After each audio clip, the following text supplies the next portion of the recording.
introduction mo sa amin kanina sa akin. Si Pastor Nestor ay aking teacher sa Bible School sa Baguio during our time. At sila ay matyaga na mag-asawa. We are just next door. Pagitan lang ay dingding ang pagitan namin doon sa aming tirahan mula sa boys quarter at sa kanilang tirahan nila ma'am. Salamat po sa kanilang buhay. So, ang ating tema po sa umaga ito is building bridges united by God's grace.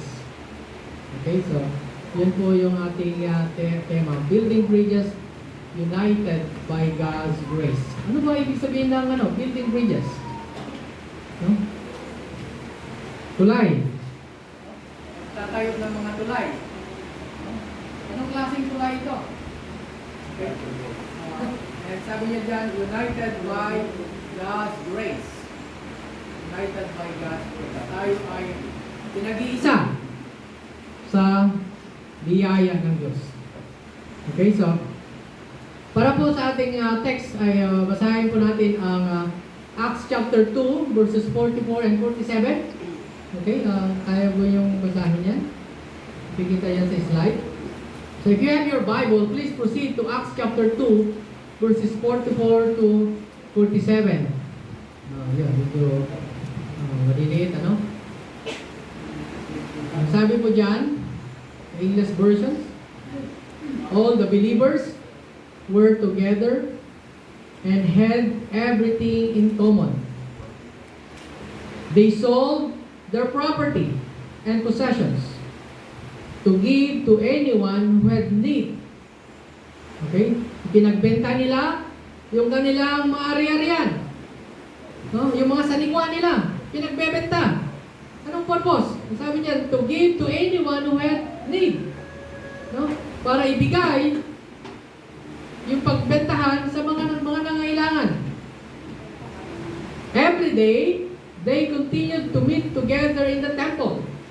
So every day, araw-araw, sila ay nagtipon-tipon doon sa place of worship nila, yung temple.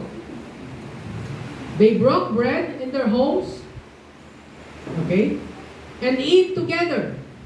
So sila ay nagsalo-salo with glad and sincere hearts, praising God and enjoying the favor of all the people. And the Lord added to their number daily those who were being saved. Okay, so sa Ilocano, kung meron po kayong Ilocano Bible, meron akong kinuha doon, sabi niya sa Ilocano, nadiket ti panaglalangin, dagiti amin amamati, ken nagre-renanod da iti sanikwa. Nagre-renanod da iti sanikwa. Inlapo da, dagiti dagdaga, ken dadumapay asanikwada. Sada imbunong dagiti naglakwanda, sigon iti kasapulan iti tunggal maysa. Okay, so gusto kong bigyang diin yung inlako da, dagiti dagdaga, ken dadumapay asanikwada, sada imbunong dagiti naglakwanda, sigon iti kasapulan iti tunggal maysa. Kaya natin gawin yan ngayon? Ha? Ibenta daw natin lahat ng mga ari-arian natin?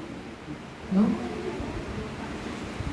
Pagkatapos yung pinagbentahan ay ibigay mo sa mga nangangailangan. Kaya natin gawin yan? Kaya natin kayang tuparin itong example na ito? Ito man yung text natin ngayon.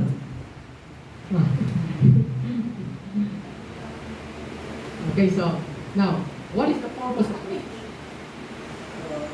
Building bridges. Sabi po yung title po natin. Ano po yung purpose ng bridge, mga kapatid? Ano ba ang purpose ng tulay? To connect. Yun po yung purpose ng tulay. Connect, para tayo ay may connect sa bawat isa. So, ang idea dito sa ating topic is to connect with each and everyone. Na tayo ay magkaroon ng connection sa bawat isa. Merong kasabihan na we have to build bridges, not walls. No? Ano ba yung walls? Pader. No? Ano ang purpose ng wall? Para maging boundary. So sabi ng isang author, huwag tayo mag-build ng walls. Instead, we build bridges. No? Ibig sabihin, tayo dapat ay mag-connect sa bawat isa. Yun po yung idea na binibigay ng ating team. Tayo ay dapat konektado sa bawat isa. At hindi tayo maglagay ng mga barriers sa ating bilang mga magkakapatid sa Panginoon. Huwag tayong maglagay ng mga hadlang. Okay, so we must be united with each other. Kaya nandun yung pangalawang building bridges united in grace, sabi niya. We must be united. Kailangan tayo nagkakaisa. Tama po ba? No? Dapat taglayin po natin yan. At yan po yung goal natin bilang mga mananampalataya, na tayo ay nagkakaisa. Tayo ay nagsama-sama. Tayo ay partner sa gawain ng Panginoon. Tama po ba? Tayo po ba ay partner sa gawain ng Panginoon? No? Amen. We are partners with one another. And the only way by which we can have partnership is by being connected with one another. No? Kapag tayo ay naglagay ng wall, hangganan ng ating relasyon bilang mga magkakapatid sa Panginoon, ay hindi po yan maganda. Hindi yan ang kalooban ng Panginoon. So let us not build walls. Instead, we have to build bridges. Now, how can you build bridges in the ministry? Paano tayo makapag-build ng mga bridge sa ministry? Paano tayo makapag-connect sa bawat isa? No? Nakalagay dyan by putting off. Ano ibig sabihin ng putting off? Dapat tanggalin, mga kapatid. No, ano yung mga dapat nating tanggalin? Nakalagay dyan, ano yung muna? Wall of pride. Okay? Wall of pride. Ano yung pride?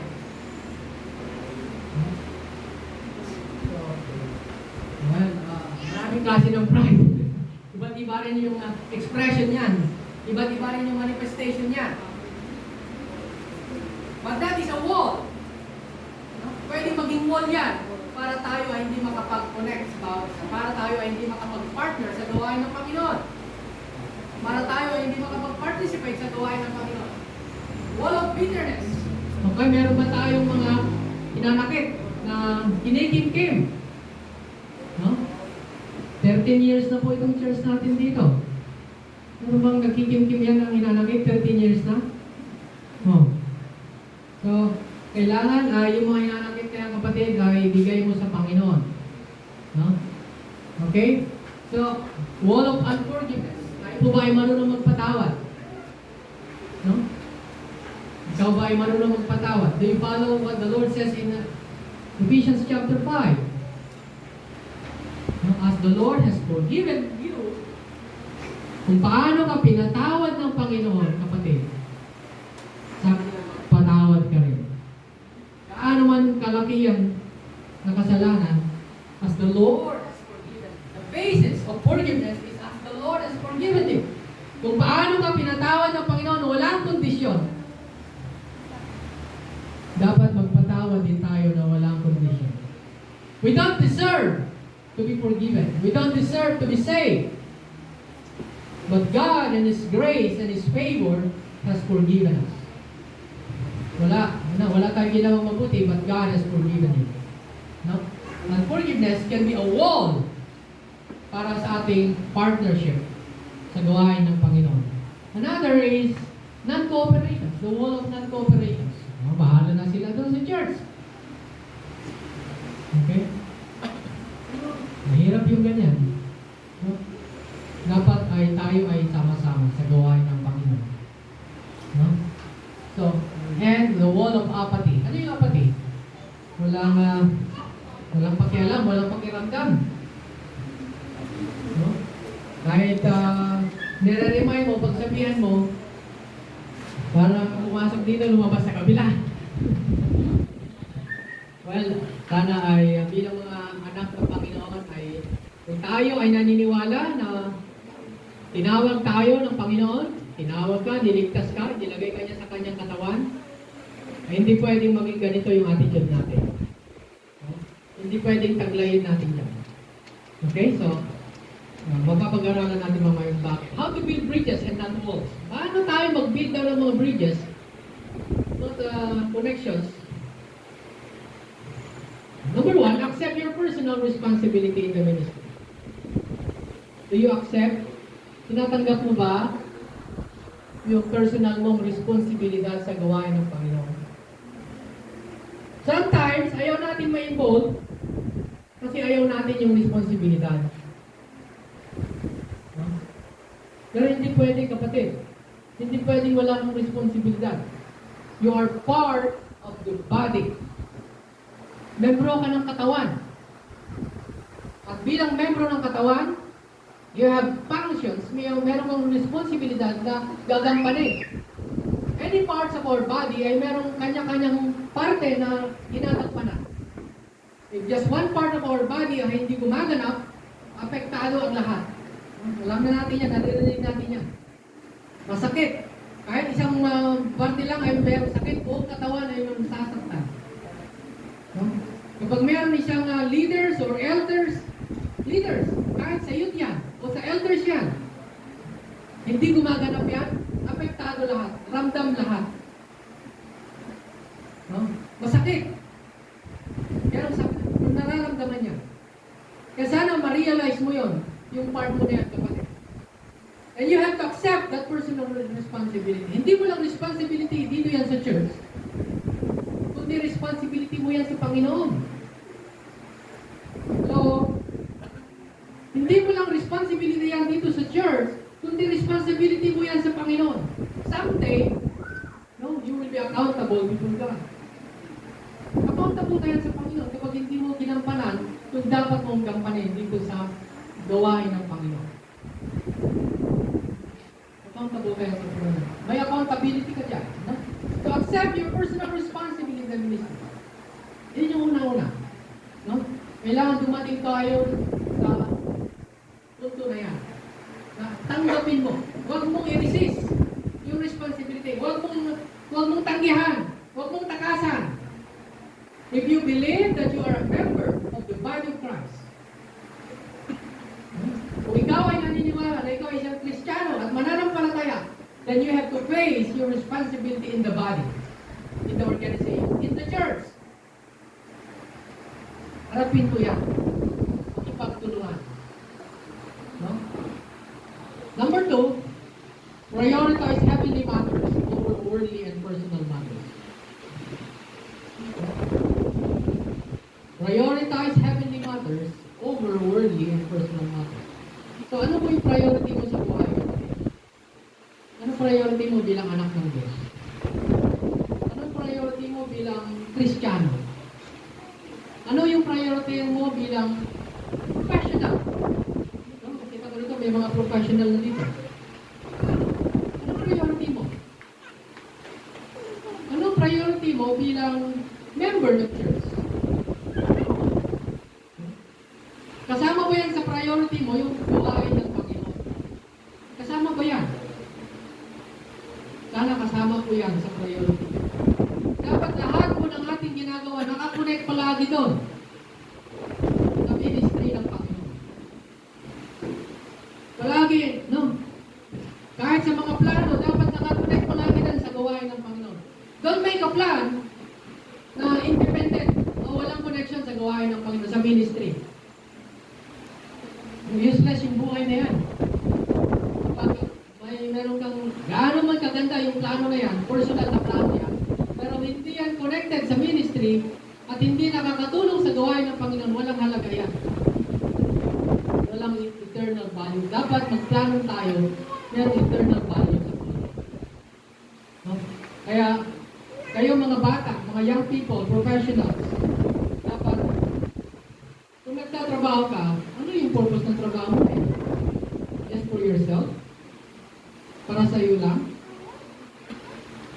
Paano ka makakatulong sa gawain ng Panginoon? No? Yung karunungan na yan, na ibinigay sa ng Panginoon, paano mo magagamit yan sa church? architect dito.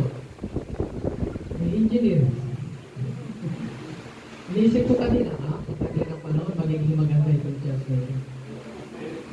Amen ba? Amen. Amen. Hindi dito. Lilipat yan na mas malaki. Yun ang nangyayari in the future. Not now, but someday. No? Ano yung plano ng Panginoon? Eh, bakit ito? Maging daughter church na lang ito. Okay. Okay, so marami man. Magiging professional. Anong gagawin ninyo? No? So, sabi ng Matthew 6:33, seek ye first the kingdom of God. All these things shall be added unto you. No? Yan ay isang kingdom principle, mga kapatid. Pero yan, anong binasa pa ako, nag-stick yan sa isip ko, itong verse na ito. At ang laki ng influensya yan sa aking pagdidesisyon sa buhay. Sabi niya, unahin mo ang Panginoon. Unahin mo ang Panginoon. So, reminders yan sa bawat sa puso natin, unahin natin ang Panginoon. Kabataan, unahin mo ang Panginoon. Lalahanin mo siya. Sabi niya doon, sa Ecclesiastes 12. Remember that God is the base of the youth. Okay? So, mga professionals, mga working, unahin mo ang Panginoon. Hindi natin naisip na yung pagpapahal ng Panginoon, kapag inuna natin siya. Hindi natin naisip na yun yung way ng Panginoon. Pero yun yung way niya. Sabi niya, and all these things shall be added unto you. Unahin mo ang Panginoon. Lahat ng bagay ay susunod. Kasi maging orderly kapag unahin natin ang Panginoon. Maging disorderly ang buhay mo, maging chaos ang buhay mo, walang direction ang buhay mo kapag hindi mo siya inuna, kapag hindi mo siya priority. Tandaan mo yan. Magdadala ka ng sanlibutan kapag hindi mo inuna. Sabi ng Colossians, set your things. Set your mind on things above. So priority niya. Okay, set your mind on things above. Heavenly things over personal and worldly things. Pangatlo, how to build bridges, prepare the good of majority over individual and personal growth. Sa ating mga pagdidesisyon sa buhay, sa iyong pagdidesisyon, huwag mo lang i-consider yung sarili mo. Consider mo na yung ano ba yung nakakabuti para sa karamihan, para sa aming lahat. I-consider mo palagi yun. Nakakabuti ba na hindi ako magsimba? Palagay mo. Nakakabuti ba na hindi ako nakikita sa church? Kahit gaano ka kabisi kapatid, i-consider mo yan. No? Consider natin yung kabutihan din ng lahat. Hindi lang yung personal natin. Hindi lang yung family natin. Okay, so those are just guidelines sa ating how to build bridges. Sabi ng 1 Corinthians chapter 3 verse 9. 1 Corinthians 3:9, sabi niya doon, for we are laborers together with God, we are God's husbandry, we are God's building. Ano yung gusto kong isipin mo dito? Ikaw ay, sabi niya doon, we are laborers together. Ano ibig sabihin ng laborers together? Tayo ay kamang gagawa. Kamang gagawa. Ikaw ba ay kamang gagawa dito sa church? So, ang manggagawa dito, hindi lang si pastor, hindi lang si Pastor Flor, hindi lang si Brother Romeo, lahat tayo, kasama yung mga elders, kasama yung mga youth, kasama ang mga kababaihan, lahat ay kamang gagawa sa gawain ng Panginoon. No? Sabi niya dito, we are God's husbandry, we are God's building. Yung building, no? Paano maitayo yung isang building?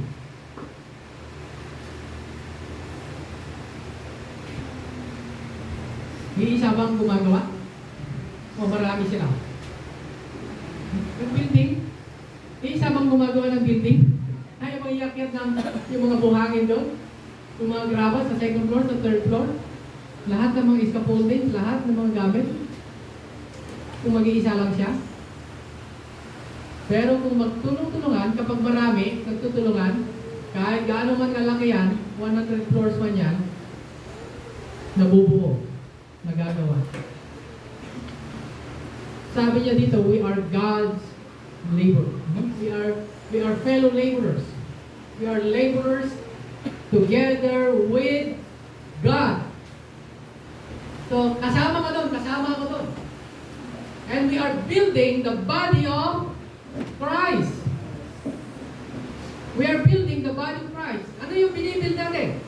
Yung katawan ng Panginoon, yung iglesia. Sino yung iglesia? Tayo. No? Tayo yung church. Ikaw at ako, no? Mga kapatid, tayo yung iglesia ng Panginoon. Ang true church ay hindi po yung building. Hindi po yung building, hindi yung struktura na yan. Hindi yun ang tunay na church. The true church are the people. No? Dahil tayo, ikaw at ako, ikaw yung tinubos ng Panginoon. Ikaw yung niredeem niya sa pamamagitan ng kanyang dugo. So we are the true church. And we are laborers together to build the church of God. No? So tayo po ay manggagawa. At hindi lang tayo manggagawa, sabi rin ng 2 Corinthians 5:20, tayo ay ambassadors. No? So we are more than laborers, but you are ambassadors. Anong ambassadors? Sugo ni Kristo. No? Mga imbaon ni Apo tagno ti kasta, ikaskasaba. Kinaimbang kadama. Tayo ang ginagamit ng Diyos, ikaw ang gagamitin ng Diyos para yung mabuting balita ay may parating sa ibang tao. That is the work of the ambassador. No? We are Christ's representative here on earth. Ikaw ay representative ng Panginoon dito sa lupa upang ipamahagi ang Ebanghelyo ng kaligtasan ng mabuting balita. Upang ikaw ay magturo sa iba. No? So, do you see that role in your part? Makita mo ba yan? Mga kapatid, na responsibilidad mo yan? Na ikaw ay kamanggagawa sa gawain ng Panginoon. Meron kang part na dapat iambag sa gawain ng Panginoon. And more than that, we are also ambassadors of Christ. Ikaw ay sugo ni Kristo. Ikaw ay si tayo ti ibaon ni ako. Tanto mangibingay iti sa una. Awan ti sa balin, yung ibaon na iti sika. Na anak na. Tayo mga anak niya. Okay? So, ang tanong, do we accept that responsibility? Do you accept that? Do you see that as one of your responsibility? Sana nakikita po natin yan. And sa kaalaman na yan, having that knowledge, sana ay tayo ay mamotivate na mag-involve sa ministry, na mag-participate sa ministry, na mag-connect sa bawat isa. Huwag natin i-isolate yung ating sarili. Huwag natin ihiwalay yung ating sarili sa gawain ng Panginoon. Mga kapatid. No? Mahirap kung ikaw ay mag-isa o tayo ay mag-isa. Mahirap, mabigat. Kaya dapat nagtulong-tulong tayo. Nakita ko rito marami. Pero tayo ay tulong-tulong, masaya. No, hindi nararamdaman kahit mabigat. Okay, so nakahanda ba tayo na tumulong sa gawain ng Panginoon? No? Meron bang sino naglilinis dito sa church? Baka yung mga nandito lang sa malapit sa bahay, ang palagi naglilinis. No? Sino yung lang dito sa malapit sa bahay? Sa Anessa ba yun? Yung pangalan? Oh. Si Anessa, meron bang naglilinis dito? Maliban ikaw? Dapat nagtutulungan tayo. Okay, so yun ang ibig sabihin ng we are partners and collaborators sa gawain ng Panginoon. No? Yung paglilinis ng church ay marangal na gawain niya, mga kapatid. No? Dito sa binasa natin na text kanina, no? So, sa Acts chapter 2, verse 44 and 47, titignan natin kung saan sila united. No? Where are they united and connected? Saan sila itong mga mananampalataya dito sa Acts chapter 2. No? Sabi niya doon, sa binasa natin kanina ay sila ay nagkakaisa, tinipon nila yung mga ari-arian nila, ipinagbenta at ibinigay sa mga nangailangan. Number one, they are united in caring and sharing. Okay? So united in caring and sharing. So they care. They care with one another. They care with each other. And not only that they care, but they share. No? So nagbibigayan sila. Tayo po ba ay nagbibigayan? Sabi ng verse, they sold their property and possessions and gave to anyone who had need. Pinagbenta nila yung mga ari-arian nila at ibinigay nila. Kanino? Sa mga nangangailangan. Okay? So they care and they share. Pangalawa, they are united in temple fellowship. Sabi ng verse, every day they continue to meet together in the temple. Every day they continue to meet together in the temple. At number 3, they are united to house fellowship. They broke bread in their homes and eat together. Ang salitang their homes, they broke bread sa kumain sila sa kanilang mga bahay. Okay? So, hindi lang sila nag-worship sa temple, but they go to different houses, sa iba't ibang bahay, doon sila kumakain. Okay? So, gawa naman natin yan? Pwede bang gawin yan? Pwede kapag mayroon mag-imbita. Pero dito, everyday man yan. Hirap yan ah. Ano? Sabi ko sa isip ko, ilang kaya pinapakain dyan? 50? 100? 1,000? Ang hirap yan ah. Paano kaya ginawa yan? By group na kumain sa isang bahay? 10? Or lahat-lahat sama-sama sa isang bahay? Parang, sabi ko nung paano kaya nila ginawa yan? Okay, so something to take. But, yan po, sabi ng talata. They broke bread in their homes and eat together. So, why is this high example of eager and sacrificial unity ang pagkakita dito? Bakit gano'n yung kanilang eagerness? Bakit kaya? Bakit gano'n yung fellowship nila nung panahon nito? By the way, mga kapatid, this is part of the kingdom program. The Bible has two programs, the kingdom program and the mystery program. The prophetic program and the body of Christ program. The kingdom program to be set up here on earth at yung isang programa ng Panginoon ay heavenly.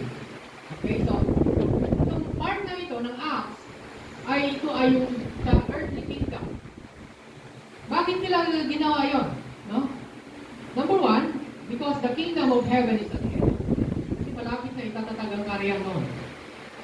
Okay? Malapit na. Inoklaim yan ni John the Baptist sa Matthew, repent for the kingdom of heaven is at hand. Inoklaim yan ng Panginoon. Matthew chapter 4 verse 17, repent for the kingdom of heaven is at hand. Inoklaim yan ng 12 apostles, Matthew chapter 10, repent for the kingdom of heaven is at hand. Malapit na itatatag ang karyan. In that kingdom of heaven, they are expecting Christ to reign on earth. Kingdom of heaven ang pangalan niyan, mga kapatid. Pero actually, itatatag yan dito sa lupa.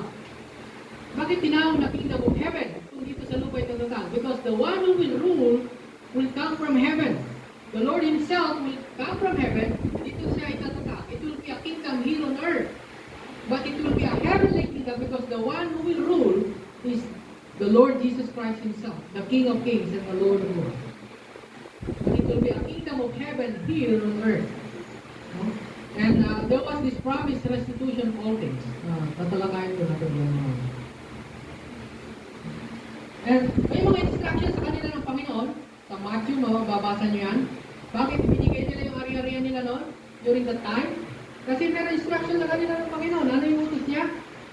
Sabi niya dyan, next slide. Sabi ng Panginoon, do not store up for yourself treasures on the earth. Huwag kayong mag-ipon ng mga kayamanan nyo dito sa lupa. Sabi niya. But store up for yourself treasure in heaven. Yun ang turo ng Panginoon sa mga tao. Huwag kayong mag-ipon ng mga kayamanan nyo dito sa lupa, kundi kayamanan doon sa langit. Kingdom of heaven yun. Okay? Sabi niya, kingdom ang ibig sabihin. Sabi ng Panginoon, Matthew chapter 6, verse 19 and 20 yun. Sa verse 25, therefore I tell you, do not worry about your life, what you will eat or drink, or about your body, what you will wear. Sabi niya doon, do not worry about your life. Then, yung isang instructions, therefore do not worry about tomorrow, for tomorrow will worry about itself. Huwag kayong magalumihanan tungkol sa kinabukasan. Sabi ng Panginoon. Then, meron pa instruction ng Panginoon to the rich young ruler. Maalala niyo yung mayaman na tao, sabi niya, lumapit siya sa Panginoon. Lord, anong gagawin ko para maligtas? The rich young ruler. Sa Luke chapter 18, sabi ng Panginoon sa kanya, sundin mo ang kautusan. Alin doon? Sabi niya, sabi ng Panginoon, huwag kang magnakaw, huwag kang mangalunya, gaalan mo ang iyong ama at ina. Di ba yun? Sinabi ng Panginoon sa kanya. Ano sabi ng binata? Lahat yun, nagawa ko ng Panginoon. Sabi ng Panginoon, ano inutos siya sa kanya? Sell all that you have and distribute to the poor, and thou shalt have treasure in heaven, and come and follow. Yun ang sabi sa akin naman, benta mo lahat ng ari-arian mo at ipamigay mo sa mga lupa at sumunod ka sa akin. Sa mga 12 apostles, sinabihan din ng Panginoon. Anong sabi niya sa kanya? Sa mga 12 apostles, fear not, little flock, for it is your Father's pleasure to give you the kingdom. Sell what you have and give alms. So yung 12 apostles nun, bago sila sumunod, kung meron man silang ari-arian, pinagbibenta rin yun. Pinagbibenta nila at pinamigay. Kasi yun pa na-instruction sa kanila ng Panginoon. Why? Because ang kingdom noon ay malapit na itatag. Walang halaga yun. In the Acts, sa Acts, the promised kingdom is now nearer because Jesus Christ is already risen from the dead. He has ascended on high and His return is now proclaimed. So, kung basahin mo Acts chapter 3 verses 19 and 21, merong binanggit dyan. No? Acts chapter 3 ay na-resurrect na po ang Panginoon dyan. Nag-uwalisunan, manipot di patay, at siya ay umakyat na sa langit. Pero merong preaching dito si Pedro. Acts chapter 3 verse 19, sabi niya, repent ye therefore and be converted, that your sins may be blotted out when the times of refreshing shall come in the presence of the Lord. Yung times of refreshing. Hi.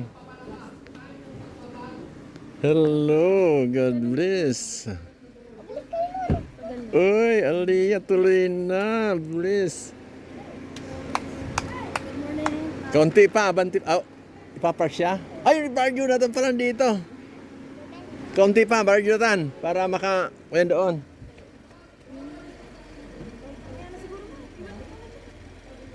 Ibanti pa kaunti, para hindi makuya doon. Sige pa, sige pa, sige pa.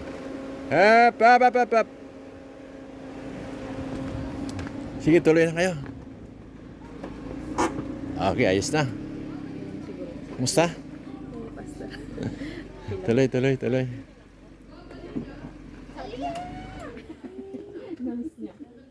Hi po, ate. Magaling na ang bebe.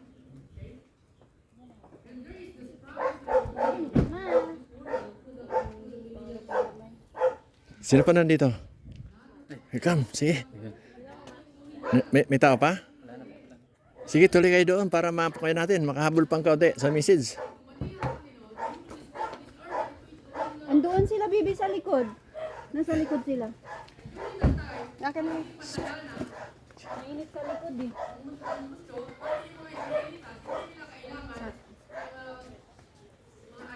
Ano, isama ko to? Andun sila ko. Ano ang ginawa ng Panginoon sa desert nung sila ay nandun sa ilang 40 years? God provided every day for their needs. The same thing in the Meridian. Kailan ka pa? The Meridian po 2 weeks na po. Ah, okay. Praise God. Sige, at least nakakwenta tayo sa ating Thanksgiving. They are looking forward to that. That the coming Christ will restore everything. And that's why the Lord commanded them to sell their property and give it. Sige, may upuan pa doon. Because everything will be provided during the time. That is the context ng ating talata. Kung batayan na ating mensahe na binigay sa atin, ay yan po yung konteksto niya. No? Yung unity ng mga believers sa kingdom. No? Even to the point of selling their property. That this kingdom program and instruction is not for us. Okay? However, we learn the following lesson. Okay? So next slide please. Itong nakita natin dito sa Acts chapter 2 mga kapatid, ay hindi yan para sa atin. Nonetheless, meron tayong makikita mga lessons dyan. Number 1, their unity in caring to those who are in need. No? Their unity and partnership in caring to those who are in need. Sila ay nagkakaisa. No? Pinagbebenta nila yung kanilang ari-arian at ipinamigay sa mga nangailangan. Nagkaisa sila doon. Their unity in fellowship in the temple. Nakita natin kanina. The worship in the temple. And number 3, their unity or fellowship sa mga bahay-bahay. Okay? Pangalawa, their trust and dependence upon God. Tiwala sila sa Panginoon. No? Madali ba yun? Ibenta mo yung ari-arian mo, wala kang matitira? Ipamigay? No? Saan ang gagaling? Thank you, Brother Robert. Saan ang gagaling yung kanilang motivations para gawin yan? Okay, of course, number 1, pagsunod sa salita ng Diyos, but their trust and dependence upon God ay makikita natin sa kanila. Yung kanilang pananampalataya at pagtitiwala sa Panginoon. That God will provide their needs. In fact, the prayer is, give us this day our daily bread. Ano prayer nila? Ito na sabihin. Thy kingdom comes, thy will be done on earth. Give us this day our daily bread. And number 3, makita natin yung kanilang willingness to obey. No? Yun yung principle na makikita natin dito sa mga kingdom believers. No? Their willingness to obey sa inuutos ng Panginoon. Now, sa body of Christ, sa panahon ng biyaya, next slide po, ano yung areas of ministry na pwede tayong magkaisa? No? Saan po tayo dapat magkaisa? Sa Ephesians chapter 4, if you have your Bible, please go to Ephesians chapter 4. Verses 1 to 6. Okay, so sabi po dito ni Apostle Paul, I urge you, live a life that measure to the standard of God. So this is for the members, for the body members. Tayo mga membro ng katawan ng Panginoon, ito ay para sa atin. Itong instruction na ito. Para sa iyo, para sa akin. No? I urge you, sabi ni Apostle Paul, ako'y nakikiusap. To live a life that measure to the standard of God. Ito yung pamantahin ng Panginoon. Sabi niya, who called you. Be always humble, gentle, patient. Show your love by being tolerant with one another. Ano yung mga katangian na binanggit niya dyan? Humble, gentle, patient, being tolerant. Sige, tuloy na kayo. Kanina pa, nag-message na. Dito. Dito.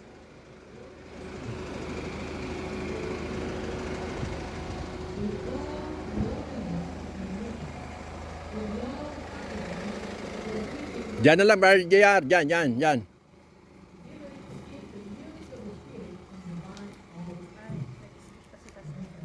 Sige, tuloy na kayo.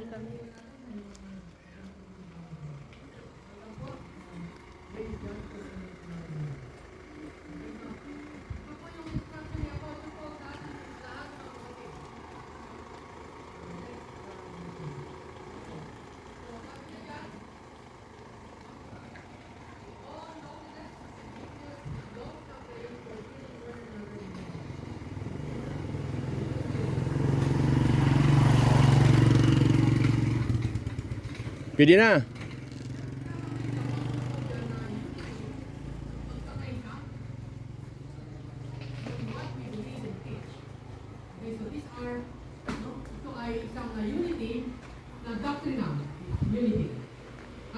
unity na ito ay hindi ito ang tao ang nagtatag, kundi ang Diyos ang nagtatag nito. It is God who ordained this sevenfold unity in the church. Hindi ito gawa ng pastor, hindi ito invento, kundi ang Panginoon mismo ang nagtalaga niya. Sabi ni Apostle Paul, endeavoring to keep the unity of the Spirit in the bond of peace. Okay, so sa ibang translation, do your best to preserve the unity of the Spirit that the Spirit gives. Number one body. So the unity sa isang katawan. Tayo po ba ay membro ng isang katawan? We are members of the body of Christ. We are not members of the Kingdom Church. Mga kapatid, no, walang tinatawag na Kingdom Church ngayon. It ceased to exist. Yung Kingdom Church ay nag-cease. When God raised the Apostle Paul, God began a new program. No? With the raising up of Paul, God began a new program. At yung programa na yan is the formation of the body of Christ. This new program, body of Christ, is never made known in the Old Testament. It was never made known in Matthew, Mark, Luke, and John. All that you can see in Matthew, Mark, Luke, and John is about the kingdom. At yung kingdom na yan, dito yan sa lupa. It's an earthly kingdom where Christ will reign in this earth. But that is not our hope today, mga kapatid. And that is not where you belong. We now belong to this what we call the body of Christ. Katawan ng Panginoon. And you are part of that body. I am part of that body. No? So this body, no, ay isang bagong programa ng Panginoon. So one body, sabi ng Panginoon. You are belong to that one body. Then we have one Spirit, the Holy Spirit. Kaya yung primary actor dito. No, ang Banal na Espiritu ang gumagawa lahat ng mga yan. Ano yung ministry ng Holy Spirit? Siya yung nag-enlighten sa atin. Siya yung nagpo-convict. Siya yung nagsisil. No? Siya yung nag-indwell. Ginawa niyang templo yung ating katawan. Sinelyohan tayo nung narinig natin yung Ebanghelyo ng Kaligtasan. No? At yung selyo na yun ay until the day of redemption. Hanggang ikaw ay kukunin ng Panginoon. No? The Holy Spirit also, according to 1 Corinthians 12:13, He baptizes you. Ibig sabihin ng baptize, He puts you into the body of Christ. Siya ang naglagay sa iyo sa katawan ng Panginoon. It's not the pastor. Hindi yung pastor ang naglagay sa iyo sa katawan, kundi ang Holy Spirit. That's the ministry of the Holy Spirit. No? So, one Spirit, one hope. Ano yung hope natin? Ito ay heavenly. No? Since this is a heavenly program, the hope is also heavenly. And that's why, yung katuruan tungkol sa rapture, ay si Apostle Paul ang Ito sa nagturo Biblia. dyan. Saan You ba cannot yung find meron rapture in kanina? the Old Testament. You cannot find rapture in Matthew, Mark, Luke, and John. You can only find the rapture in the epistles of Paul. Why? Because God will bring us to heaven. Dadalhin tayo ng Panginoon sa langit. That is your hope, and that is my hope. Ikaw ay dadalhin ng Panginoon sa langit. Amen ba? So ikaw ay heavenly citizen. Tayo ay heavenly citizen. Hiram ng ballpen. We are earthly, nandito tayo ngayon, pero tayo ay pilgrims dito sa lupa. Naglalakbay lang po tayo dito sa lupa. This is not our permanent place. This is not our permanent home. Our permanent home is in heaven. No? Philippians 3:20, our citizenship Pwede ito? is in heaven. No? Yung ating Ito. pagkamamamayan ay doon sa langit. So that is our one Para hope. sa speaker. One Lord, the Lord Jesus Christ. One faith. Isang pananampalataya. So yung faith na ito, yung body of truth, inirigin Okay na? ng Panginoon kay Apostle Paul. And this body of truth, Kanina ay eh. matatagpuan mo yan sa kanyang mga epistles, sa kanyang mga sulat. Nandiyan yan, yung truth about our salvation. Ano yung truth about salvation? That you are saved by grace through faith. No? Truth about what? Resurrection. pa doon. Lahat na sumampalataya sa Panginoon ay mga anak niya, ay bubuhayin niya. No? Gagalhin niya sa langit. May pondo no? Okay, so when there is rewarding in heaven someday. No? There is rewarding in heaven. Kaya dapat tayo ay nagtatrabaho dito. No? Dapat ikaw ay gumagawa para pagdating mo sa langit, meron kang reward. Amen ba? Anong gusto ng reward? No? Gusto mo ba ng ng reward? Oh. Mag-participate tayo sa gawain ng Panginoon. Mag-involve tayo. Maraming klase ng involvement. It can be personal. It can be through paano ma-involve sa gawain ng Panginoon? By supporting the ministry of the church. Kung may children's ministry, magluto tayo. Mag-volunteer, magluto. Mag-donate ng pagkain. So maraming paraan na mag-involve. Okay, so maglinis sa church. O mayroong kailangan ng church. Pwede mong mag-donate. That is involvement. There are many ways to be involved sa gawain ng Panginoon. So, merong reward. Pagdating mo sa langit. No? Yung kapitbahay mo, na-share na ba? Yung nanay, tatay mo, na-share mo na ba? Pagdating mo sa langit kaya, sino yung una mong hahanapin doon? Sino una mong hahanapin doon sa langit? Iniisip ko lang, ako. Pagdating ko sa langit, una mong hanapin yung tatay ko. Yung nanay ko, nandito ba sila? Nandito ba sila? At iniisip ko, what will be my response kapag hindi ko sila makita na? Ano magiging reaction ko? Will I cry? Huh? Iiyak ba ako malungkot na senaryo kapag hindi natin sila makita na? Kaya habang buhay pa tayo, abutin natin yung mga kapitbahay natin, yung mga magulang natin, yung mga kapatid. Kasi nakakalungkot yan. Pagdating natin sa langit, hahanapin natin sila. At hindi po natin sila makita. Malungkot na senaryo. Okay, so, one Lord, Jesus Christ, one faith, the body of truth, one baptism, and the Holy Spirit, one God and Father of all, who is above all. Now there is one God, eternally existing in three persons, the Father, the Son, and the Holy Spirit. Okay, so yun po yung makita natin sa kanilang mga there is one God, the Father, isa lang naman talaga ang Ama. Kasi yung isa anak eh. Yung anak, hindi siya pwede maging Ama. No? So one God, one Son, and one Holy Spirit. Triune God. Okay? This should be the whole body members unity. So doon daw tayo dapat magkakaisa. It is spiritual and doctrinal and spirit. Okay? We have this unity in this church. Tayo po ba ay meron ganitong pagkakaisa dito sa ating church.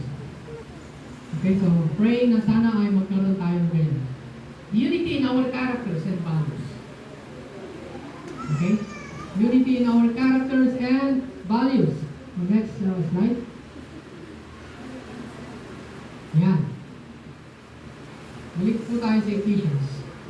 Hindi lang doctrine yung binanggit niyan, pero merong binanggit po si Apostle Paul tungkol sa katangian na merong taglayin ng bawat body members.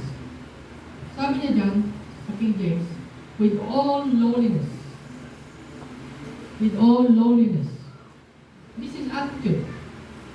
Character, attitude. No? Ano yung lowliness?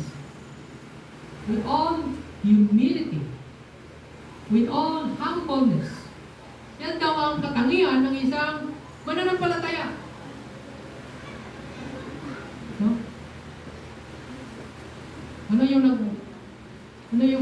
Paano tayo mag-build ng wall? Ano yung opposite ng humility? Ano yung opposite niya? Pride. The wall of pride. No? We cannot be connected with each other. We cannot be united with each other, mga kapatid, kapag nandan ang pride ng wall of pride. Kaya dapat with all lowliness, kapakumbabaan, dapat taglay-taglayan ng body members. No? Be always humble. Sabi ng banal na kasulatan. Pangalawang katangian, with all meekness. Still in Ephesians chapter 1. Meekness. Ano yung meekness? Gentleness sa ibang translations. At para maunawaan natin yung meekness ng Panginoon, yun ang magandang halimbawa. Ang ating Panginoon Yesu Cristo. No? Yung kanyang pagiging gentle at meek. Na even siya ay pinalo-palo, siya ay dinura, no? pero hindi siya nagsumbat. No? Dapat sa isang mananampalataya ay taglay natin yung katangian na yan with all meekness.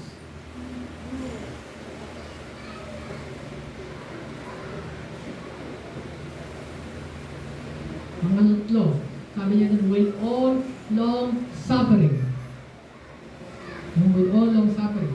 Sa ibang translation, with all patience. Patience. No? Ano ibig sabihin niya sa Ilocano? Basahin tayo man? Basa yun? Sabi niya dyan, ado nga anos, enringat, ado nga pasensya, ado nga panakaawat. No? Mahihirapan na ang iba dahil sa'yo. Okay? So, pwede yun. No? Mahihirapan, kung minsan ay sobra ng pasensya para sa kapatid na ito. No? So, pero sabi pa ng Biblia, dapat taglayan natin yan sa bawat isa. With all long suffering, with all lowliness, with all meekness, with all long suffering. Okay? Ano pa? Pang-apat, ano po sabi dyan? Next. Forbearing one another. Forbearing one another. Ano po yung sabihin? Pasensyahan. Pasensyahan sa bawat isa.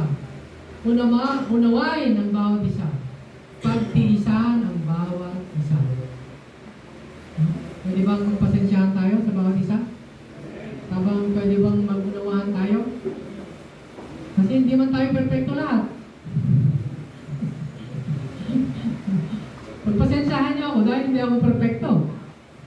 Sometimes ay nagkakamali ako. Sometimes ay nagagalit ako. Pero, there is always time for para tayo ay mabago, ma-renew. Kaya, sa bawat isa sa atin, walang iba dito, walang perfecto bawat sa dito sa atin.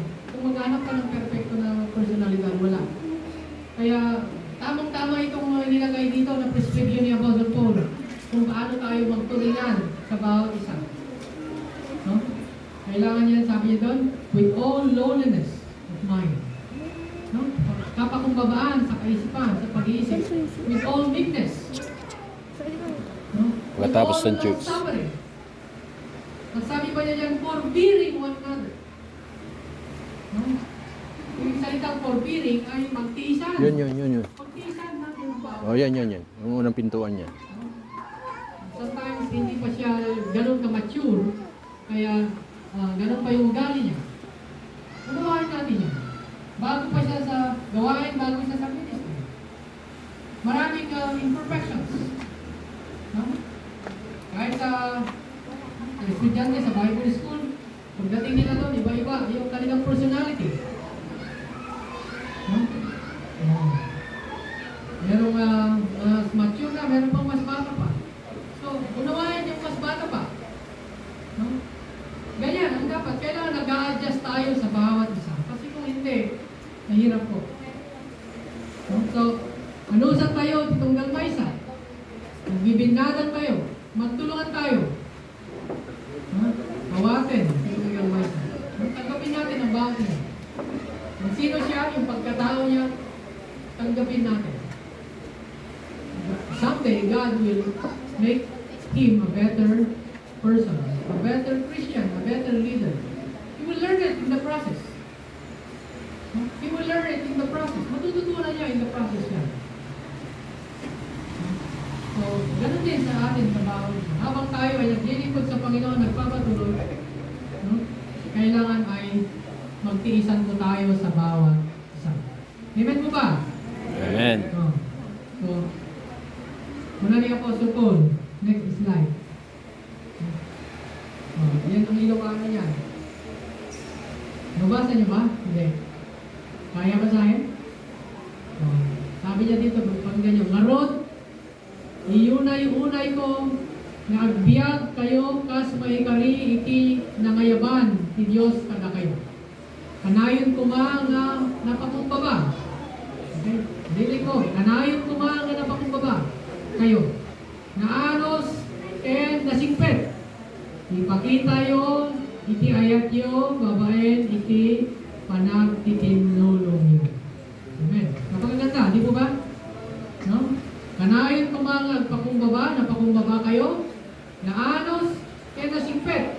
Ipakita yo, iti ayat yo, babaen, iti panagtitinulong yo. Kung na dyan, kanayon kumang. No? Kumang. Sapay kumang. No, sapay kumang. Sapay kumang na naanos tayo, nasingpit tayo, napakumbaba tayo. Sapay kumang. No? So, yun po ang sabi ng banal na kasulatan.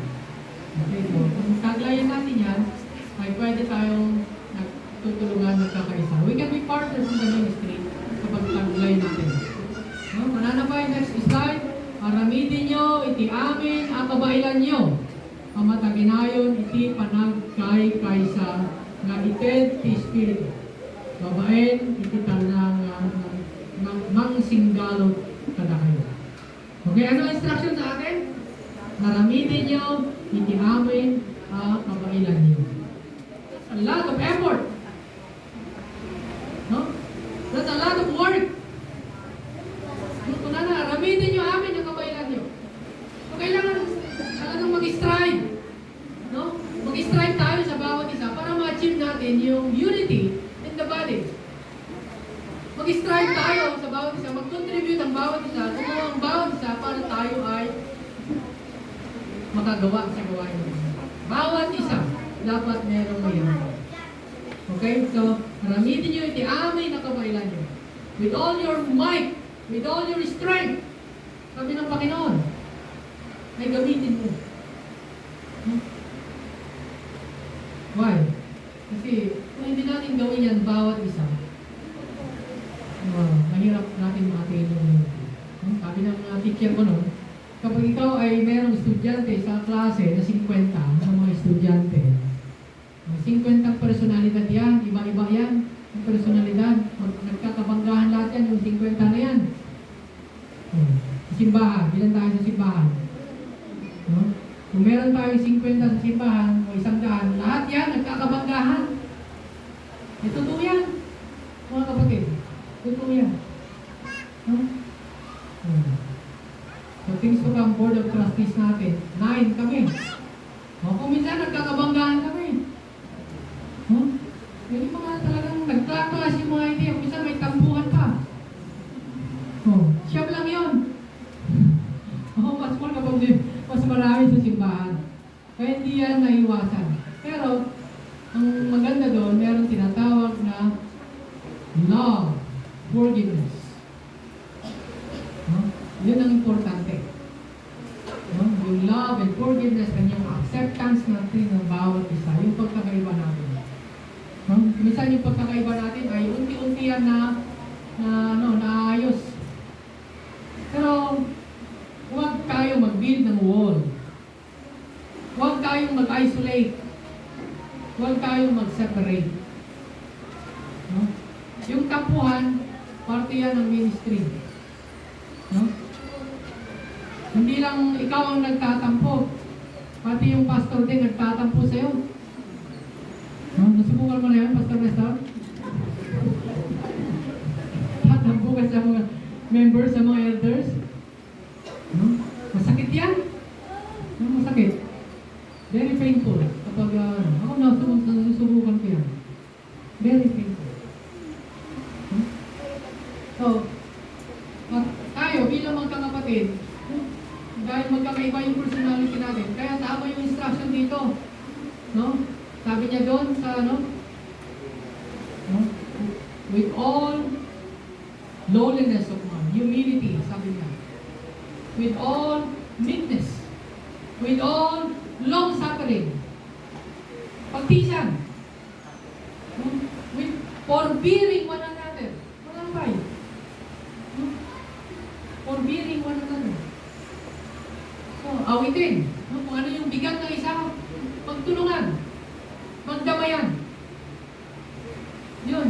Dapat ganun tayo dito sa Grace Gospel Church La Union. Tama ba? Oh. Kapag tayo ay nagkakaisa, nagtutulungan, malayo yung ating maabot. No? Marami pa. Marami pa. Meron sa City of San Fernando pa, mga kapatid. Wala pa tayong church doon. Oh. Sinong pupunta doon? Mga Tagalaon yun. Mga Tagalaon yun. Kaya ako nangabot sa kanila. Kasi kayo mas malapit, mga kapatid. Amen. Praise God. Ito sa... Kaya malaking blessings nandito si Pastor Binar. So, kung wala mang pastor dito, hindi makapunta dito ang Pastor Nestor, Pastor Romeo. Nandito si Pastor Binar. Amen. Kaya, maging tapat. Pero hindi man lang si Pastor Binar ang kailangan dito. Yung mga elders, kailangan din. Amen. Okay, so kailangan po ang bawat isa. Kailangan ka sa church. No? Kayo yung source ng strength ng pastor. Kapag nangihina yan ng pastor, mga matatanda, kayo po yung source ng strength. Umuhugot kami sa Panginoon ng kalakasan, pero umuhugot din kami sa inyong mga buhay. Kaya maging tapat po tayo sa gawain ng Panginoon. Hindrances to unity. Ano yung pwede maging hindrance sa ating pagkakaisa bilang katawan ng Panginoon? No? Pananay Jai, 2 Timothy chapter 3. Okay, hindrance to unity. Laglagi pep, anapig gadto, dagiti mauding aldaw. Adunto, dagiti tattao nga naimot. Okay. Naagom, napangas, ken napalangguan. Nauyaw ganto, dagiti naganak, kadakwanan. Di ganto bigbigin tinimbang anakin, kawanto pang matiga. No?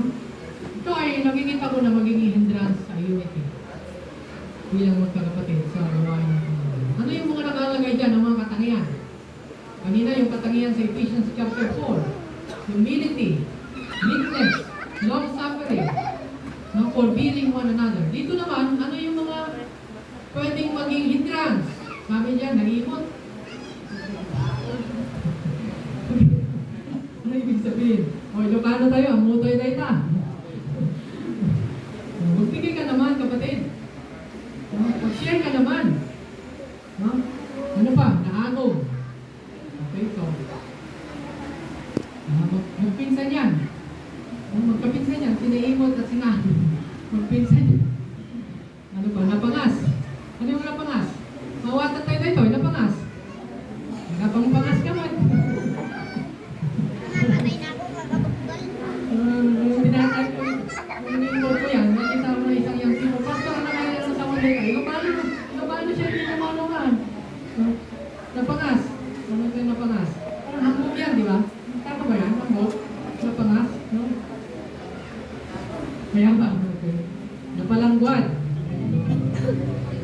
Parang magpinsan din yan. Napangas, napalangguan. May kadwa. Sabi niya, nauyaw danto, dagiti naganak, kadakwada. Okay, so, yung mga kabataan, no?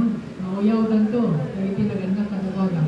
So, ito ibig sabihin, walang respeto sa mga magulang. Okay? Di danto bigbigin tinaimbagan natin. Walang utang na loob. Okay? Walang utang na loob. Ginawan mo ng mabuti, pero walang utang na loob. Okay? Sana hindi tayo ganyan mga Kristiyano. Sana marunong tayong mapagpasalamat. No? Grateful sa Panginoon, higit sa lahat. No? Dapat grateful tayo sa Kanya. Matatapos na naman ang isang taon, sana meron kang sa buhay mo, meron ka bang Thanksgiving Day sa buhay mo? Personally. Ikaw ba ay nananalangin? No? Sana bago matapos yung taon, no? Yung last day, yung 12 midnight, bago pumunta sa kabila, yung January 1, ng 1 o'clock in the morning, dapat nagpasalamat ka na bago pumunta sa kabilang taon. No? Ginagawa mo ba yan, kapatid? No? Gawin natin yan. Sa aming mag-asawa, no? Kahit binata pa ako, ginagawa ko yan. Hanggang ngayon, kami mag-asawa. Bago tumuntong ng alauna, bago sa kabilang taon, nag-pray-pray kami yung oras na yun. Yun ang ginagawa namin. Lahat ng buong isang taon, pinapasalamatan namin ng Panginoon. Ang ginawa niya, sa pag-iingat niya, sa patnubay niya, sa karunungan, sa kalakasan, lahat. Lahat ng So, dapat gawin natin, mapagpasalamat tayo sa Panginoon. If there's anything na maging grateful tayo unang-una sa Panginoon. Sa mga magulang natin, sa mga leaders natin. Okay? So, dapat kung malaman na sa huling araw ay magkakaroon ng mga kahirapan. Ang mga tao ay magiging makasarili, sakim, sa salapi, palalo, mapagmataas, mapagsamantala, suwain sa magulang, walang utang na loob at lapastangan sa Diyos. 2 Timothy chapter 3, verses 1 and 2. Any of this character, any of this character or values can be a hindrance to the unity in the body of Christ. Yung mga nabanggit natin na yun ay magiging tagabal sa ating unity bilang magkakapatid sa Panginoon. So, anong dapat natin gawin? Sabi dito, Satan wants to build separation and walls. Si Satan daw, ang gusto niya ay mag-build ng walls of separations. Yan daw ang kanyang mastery. Maalala mo sa Garden of Eden?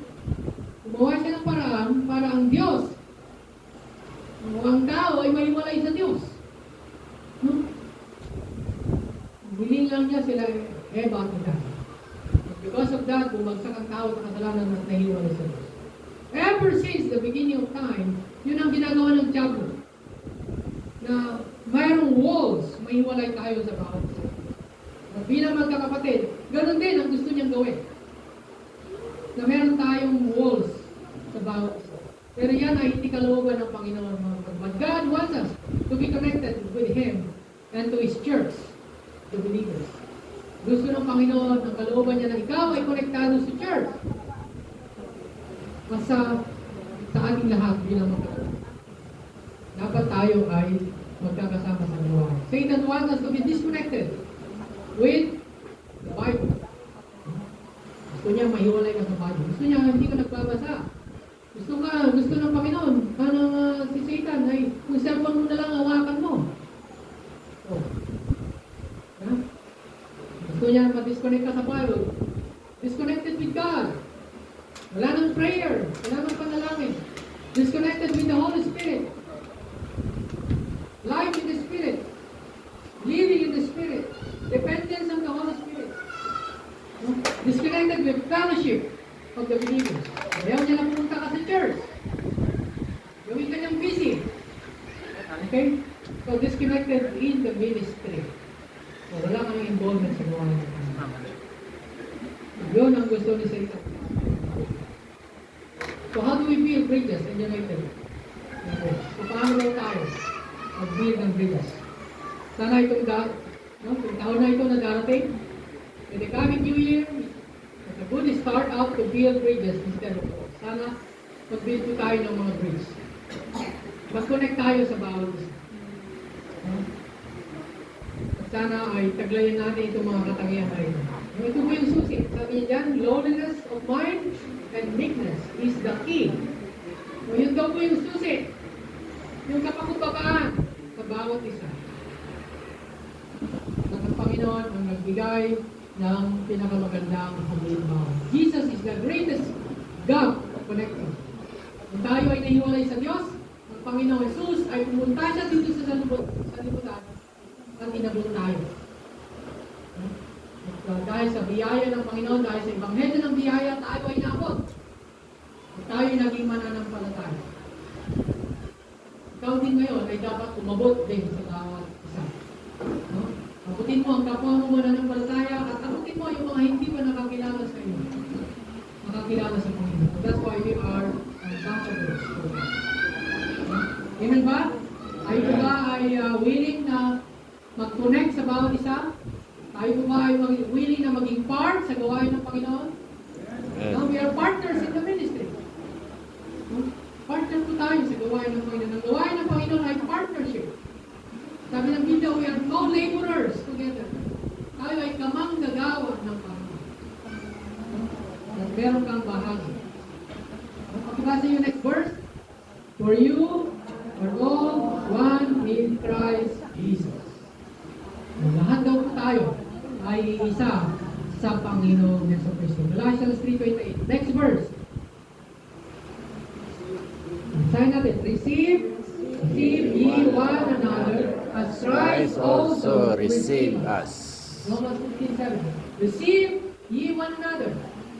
Tanggapin natin ang bawat isa. Kung merong kahinaan, hindi perfecto, pero tanggapin natin ang bawat isa. Gaya din ang pagtanggap sa atin ng Panginoon. Next verse. Bear ye one another burdens.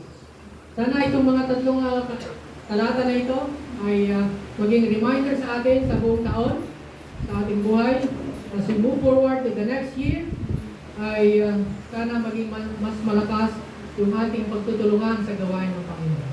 We are partners, we are co-laborers sa gawain ng Panginoon. Manalangin po tayo. Let's pray. Dakilang Diyos, Ama na makapangyarihan sa lahat. Kami po ay patuloy na nagpupuri at nagpapasalamat, Panginoon, sa umaga ito. Dakilang Diyos, kami po ay patuloy na nagpupuri at nagpapasalamat, Panginoon, sa iyong katapatan sa iglesia dito, sa La Union Grace Gospel Church. Salamat po, Panginoon, for the past 13 years, kayo po, Panginoon, ang nag-sustain sa gawain po dito. Salamat po, Panginoon, sa buhay ng mga pastors, mga Bible woman, na iyong pinadala sa lugar po ito. Salamat po sa buhay ng bawat elders, bawat kababaihan, bawat kabataan, Panginoon, na naging bahagi upang ang iyong gawain sa lugar po ito ay patuloy at nagpapatuloy. Salamat po, Lord, sa pagmamahal ng bawat isa sa iyong gawain. At salamat po, Panginoon, na ngayon ay aming sinaselebrate ng 13 years ng gawain mo sa lugar po ito. Aming dalangin, Panginoon, na patuloy mong gamitin ang iglesia nito na maging ilaw sa lugar po ito. Hindi lamang po dito sa Rosario, La Union, kundi maging sa iba't ibang bayan, Panginoon, dito sa probinsya ng La Union. Dalangin po, Panginoon, na bigyan mo po sila ng visions to reach out. Bigyan mo po sila ng visions, Panginoon, to expand. And Lord, I pray na gamitin mo ang buhay ng bawat isa. Dalangin ko po, Lord, na pagpalain mo ang buhay ng bawat isa. Mga kabataan, Panginoon, kanilang pag-aaral, dalangin ko po na yung pagpalain. Yung mga professionals, Lord, gamitin mo ang kanilang trabaho upang sa pamamagitan ng kanilang hanap buhay ay makapag-reach out, makapagbahagi ng isang salita sa iba't ibang lugar. Makapag-support sa gawain ng ministry ng Lord. At sa mga elders, Lord, dalangin ko po, Lord, na gamitin mo sila upang sila ay maging kasama ng pastor. Ano manggagawa dito, Panginoon? Upang mag-reach out sa iba. Upang mag-preach ng iyong mga salita tuwing Sunday. Turuan mo po sila, Panginoon. Build them up, Lord, so that their lives can be useful para sa iyong buhay. Lord, salamat po sa katapatan mo sa 13 taon. Salamat sa pag-iingat mo sa mga manggagawa na pumupunta rito. Mula sa Baguio, sa buhay nila ang Pastor Nestor Resara and Mambay. Many years, Panginoon, sila ay lumababa rito. And even other pastors who came, Lord, to sustain your ministry here. Salamat po, Panginoon, sa buhay ni Brother Romeo. Every Saturday ay dinadala ko siya rito para mag-ministry. Salamat, Lord, for the homegrown leaders dito. Salamat sa buhay ng bawat isa. And I pray, Lord, na gamitin mo ang kanilang buhay. I pray for Pastor Bisnar, Panginoon. Raise him up, Panginoon, para maging leaders din sa church nito, Panginoon. Kasama ng iyong mga gagawin, Panginoon. Thank you, Lord, for his family. Ngayon ay nagpapagamit sa iglesia nito. Lord, we need workers. We need fellow laborers, Panginoon, upang ang iyong gawain na mga Panginoon. And Lord, pinapasalamatan ka namin sa pag-raise ako sa mga buhay nito. Lord, we bring up honor and glory to you. We give you praise. Salamat po, Panginoon, sa iyo mga salita. Lord, we pray na mga salita mo ito ay may talin sa aming mga puso. these are your words. These are your instruction to us as your body members. Nataglayin namin ang mga ito para kami po ay magagawa ng malaki para sa iyo, Lord. Alam po namin, Lord, na kapag kami nagkakaisa, malaki ang aming magagawa, Panginoon. And this is one thing that Satan does not want. Kaya ni Satan na kami nagkakaisa dahil ayaw niya na malaki ang magawa sa gawain ng Panginoon. Kaya Lord, tulungan po namin, Lord, na yung mga walls na yan, walls of pride, walls of bitterness, walls of unforgiving spirit, walls of apathy, walls of non-connections, non-participation. Lord, yung mga walls na yun, yung tanggalin yung Panginoon. We pray for the Holy Spirit to guide us and to instruct us, Lord. Binabalik po namin sa iyo ang lahat ng katagumpayan dito sa salamat. Sa mga pangyarihan pangalan, maraming po ng Kristo, aming Panginoon. Amen.